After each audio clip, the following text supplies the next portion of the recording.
This Friday, September 20th, South Carolina will execute a man for the first time in 13 years. His name is Khalil Divine Black Son Allah. He's 46 years old, and he's scheduled to die by lethal injection in 2 days. He entered the prison system, at just 19 years old. His name at the time was Freddy Owens.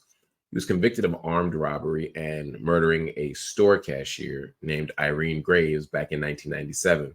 Now, the prosecutors alleged that Allah and 3 other men robbed the store, in the process killing Graves, who was a mother of 3. Security footage shows 2 unidentified masked men holding the guns. There was no forensic evidence that linked Allah to the shooting. He was to be tried alongside his friend and co-defendant Stephen Golden, who made a last-minute guilty plea and agreed to testify against Allah.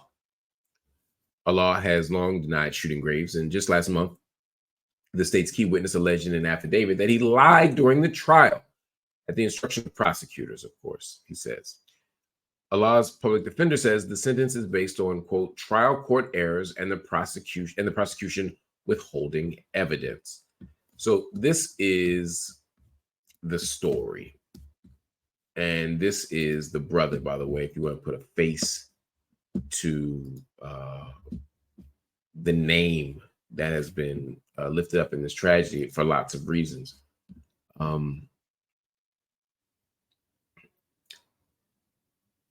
There has been a gap in South Carolina on lethal injections, or really of any death penalty, execution, any style.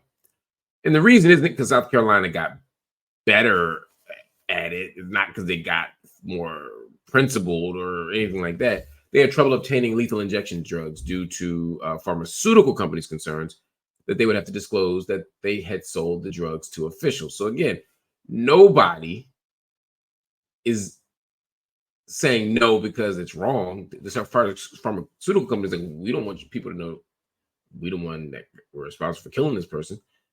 The state couldn't access the drugs, so that's why. If this man is killed on Friday, he'll have the choice to die by lethal injection, electrocution, or by firing squad. Firing squad rarely happens, by the way. A Utah inmate in 2010 was the last person that had been executed by firing squad. But the point here is that there are numerous inconsistencies in this case. Sometimes I see a case and I say, you know what, this person absolutely didn't do it. This person, if there's a smoking gun, there's no smoking gun here. What we know is the man says he didn't do it. What we also know is the witness who says he did it now says that they were lying. What we know is the state didn't turn over proper evidence. To me, that's enough in this country, especially, to not impose the death penalty.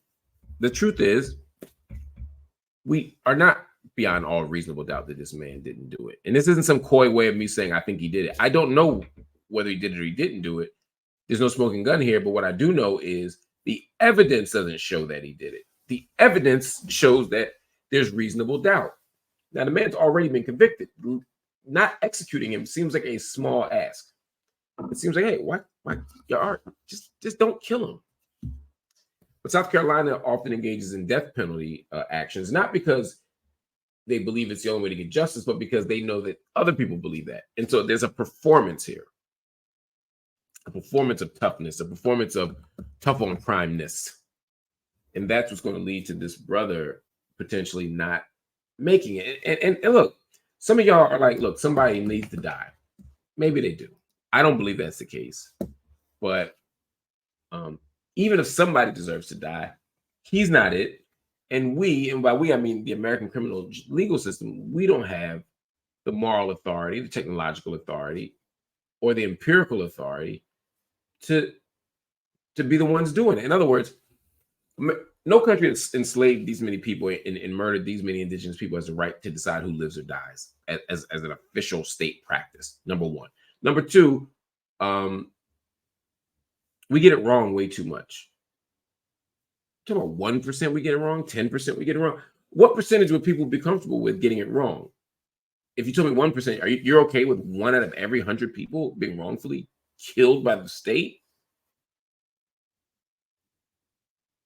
And then third, we get it wrong. We just get it wrong so often. How often have you heard this person is on death row, but it turns out they didn't do it. They were exonerated. They were liberated. Blah, blah, blah, blah, blah.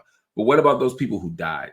The state wasn't more right about them. They just didn't get to them in time. Or they covered it up. But the point is, this country, United States of America, does not have the moral authority, the intellectual authority, or the empirical authority or evidence to be able to kill people. Let's use this as an opportunity. Let's use this as an opportunity to see what's wrong and to finally fight, not just to defend this man, but to also fight to defend the grander principle of liberty and freedom and justice. So let's stop this execution, and then let's commit to stopping a whole bunch more.